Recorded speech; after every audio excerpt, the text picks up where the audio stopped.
আজ কোনো গড়ধরা ইন্ট্রোডাকশন নয়। আজ আমি আমার জীবনের এমন এক অভিজ্ঞতা বা অনুভূতির কথা আপনাদের সাথে শেয়ার করতে চলেছি, যার সাথে হয়তো আপনারা অনেকেই নিজেদের জীবনের কিছু অভিজ্ঞতার মিল খুঁজে পাবেন। আমার জীবন সফরের সূচনা হয়েছিল একজনের মেয়ে হিসেবে। সেখান থেকে একজনের স্ত্রী এবং তারপর একটি ফুটফুটে কন্যা সন্তানের মা, যে আমার জীবনে আসার পর থেকে আমার জীবনের এক নতুন অধ্যায়ের সূচনা করেছিল। আর এই ২ বছর আমি কখনোই তাকে আমার কাছ ছাড়া হতে দেইনি। তার জগৎ বলতে ছিল তার বাবা-মা ও তার কিছু প্রিয়জন।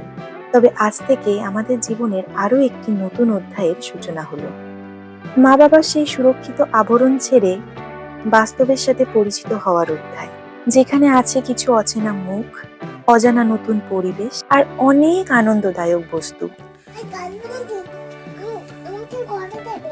হ্যাঁ, ঘোড়া দেবো তো আমি, সত্যি দেবো, কাঁদবে না। হ্যাঁ, একদম কাঁদবে না। হুম। শুধু নেই তার চেনা মুখ এবং তার প্রিয় বাবা-মা। আর সেই বিচ্ছেদ যে সে কতটা দুঃখিত, তা তার ওই কোমল মুখের করুণ চাহনিতে খুবই স্পষ্ট।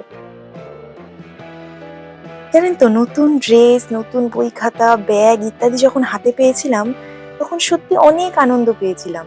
মনে হয়েছিল আমি আরেকটি বার নিজের সেই ছোটবেলার স্কুল জীবনকে ফিরে পেতে চলেছি।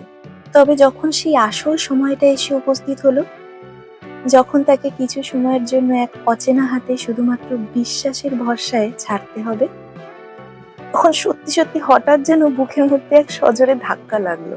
কথায় আছে, সময়ই সময়ের মূল্য বোঝায়। আসলে জীবনে এমন অনেক দিন গেছে যখন সকাল থেকে কিভাবে রাত হয়ে গেছে ব্যস্ততার মধ্যে তা বুঝতেই পারিনি। কিন্তু আজ ওকে ছেড়ে কাটানো ওই একটা ঘন্টার প্রতিটা মিনিট, প্রতিটা সেকেন্ড যেন আমি অনুভব করতে পেরেছিলাম। আর ওই একরত্তি প্রাণটা দিনের শেষে যখন আবার আমায় দেখতে পেয়েছিল, তখন চোখ ভরা জল নিয়ে ছুটে এসে আমাকে জড়িয়ে ধরে এক পরম স্বস্তির নিঃশ্বাস নিয়েছিল। আর ঠিক তখনই হঠাৎ তার এই পৃথিবীতে আসার সেই দিনটার সাথে আমি এই মুহূর্তটার এক অদ্ভুত মিল খুঁজে পেয়েছিলাম। সেই দিনও সে তার মাতৃ জঠর থেকে বেরিয়ে এমনই তারস্বরে কেঁদেছিল, আর তারপর যখন সে আমার বুকে এসেছিল, তখন এমনই স্বস্তি পেয়েছিল।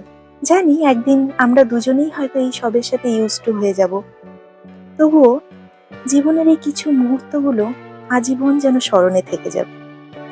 যারা আজ আমার এই ভিডিওটা দেখলেন, তাদেরকে আর আজ লাইক, শেয়ার, সাবস্ক্রাইব করার কথা বলবো না। শুধু চাইবো আমার এই জীবন সংগ্রামে আমার একটু পাশে থাকবেন, আর আমার এই ছোট্ট সন্তানটাকে অনেক অনেক আশীর্বাদ করবেন। সকলকে টাটা, গড ব্লেস ইউ।